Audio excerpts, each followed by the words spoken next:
And at this time, the chair would move to two Senate joint resolutions.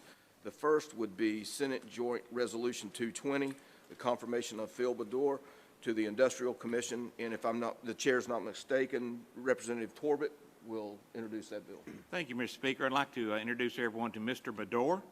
Mr. Baddour has served on the Industrial Commission for almost 20 years. He has served as chairman of the commission since 2019. Prior to serving on the commission, he served in the North Carolina Department of Justice as an assistant attorney general. Mr. Baddour is also a veteran of the North Carolina National Guard, serving as a JAG officer. And through his service as a JAG officer, I know he can handle the truth. I would move for the passage of Resolution 220. And at this point, Mr. Baddour, you're recognized. I think you guys were going to speak for just a couple of minutes. Thank you for being here. Thank you, Representative Hastings.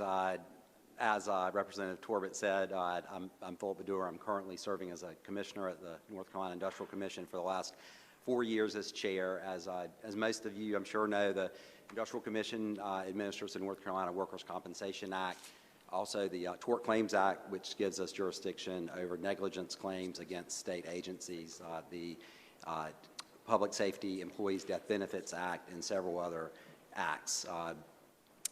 I'm excited to be nominated to serve a second term as a commissioner.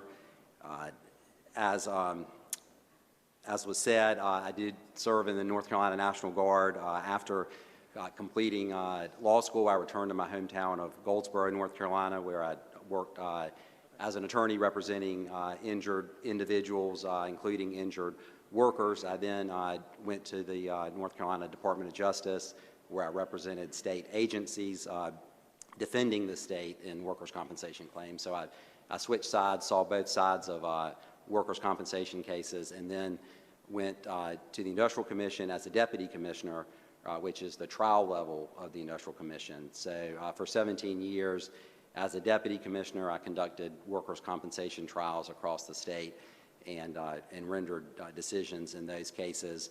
And then in 2017 was appointed and confirmed by the General Assembly with the support of both the worker advocate community and the business community to serve on the full commission, which is the body that hears the appeals from the deputy commissioner level, which was what I'd been doing previously.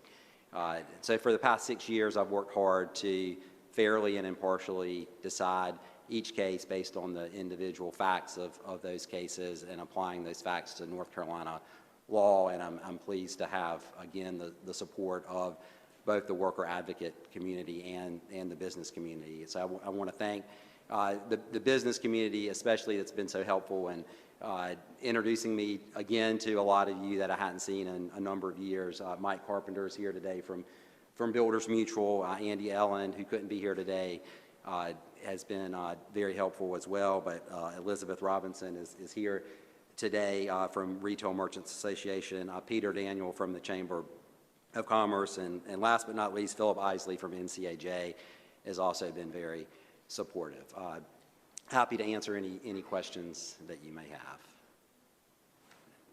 And the chair sees no one seeking recognition or comments at this point. Representative Tyson, you're recognized to move for a favorable report on the joint resolution. Thank you. Recognized, sir. Thank you, Mr. Chairman. I move for a favorable report on Senate Joint Resolution 220. You've all heard the motion. Those in favor say aye. Aye. Those opposed, no. In the opinion of the chair, the ayes have it. The ayes do have it. And the joint resolution receives a favorable report. At this point, the chair would move to Senate Joint Resolution 221, confirm Theresa Stephenson to the Board of Review, and Representative Torbett is recognized to handle the bill. Thank you, Mr. Chairman. Resolution, excuse me. Ms. Stephenson is no newcomer. She is nominated today for reappointment to the Board of Review.